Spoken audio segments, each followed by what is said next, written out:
So let me see here. We got like weird things like the linear rail block for the left hand side, and then the like the motor mount. I'll just show you how I do this. So I orientate this one like this, and this one's trickier, but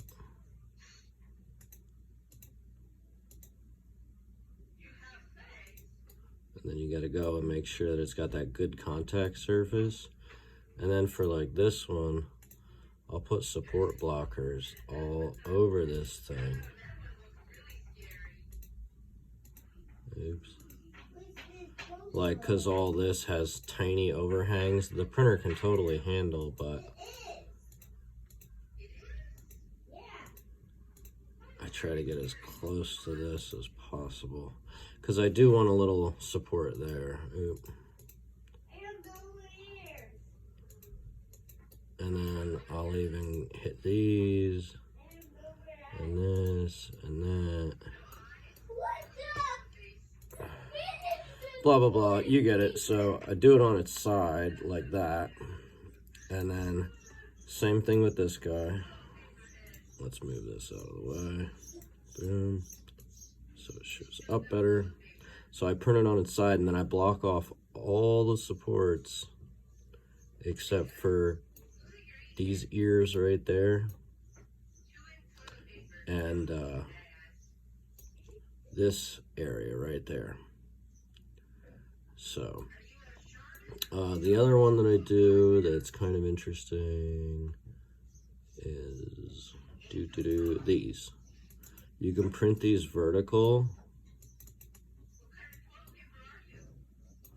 but I always orientate them like this. Bam. So if you put them like that, then you only have these little overhangs.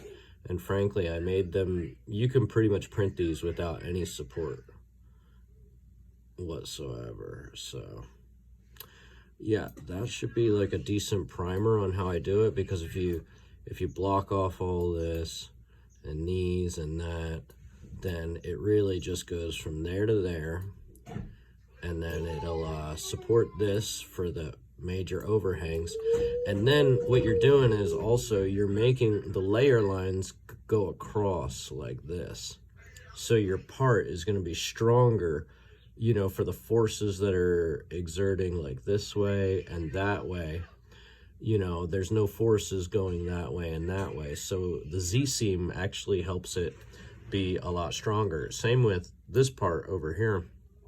When the layer lines go like this, they have a tendency to crack less because they're on a diagonal than if you printed with that flat and then a bunch of supports here, or even printed with it like that. Then you would need to support under this area over here, and that's tricky. So that's basically how I do it.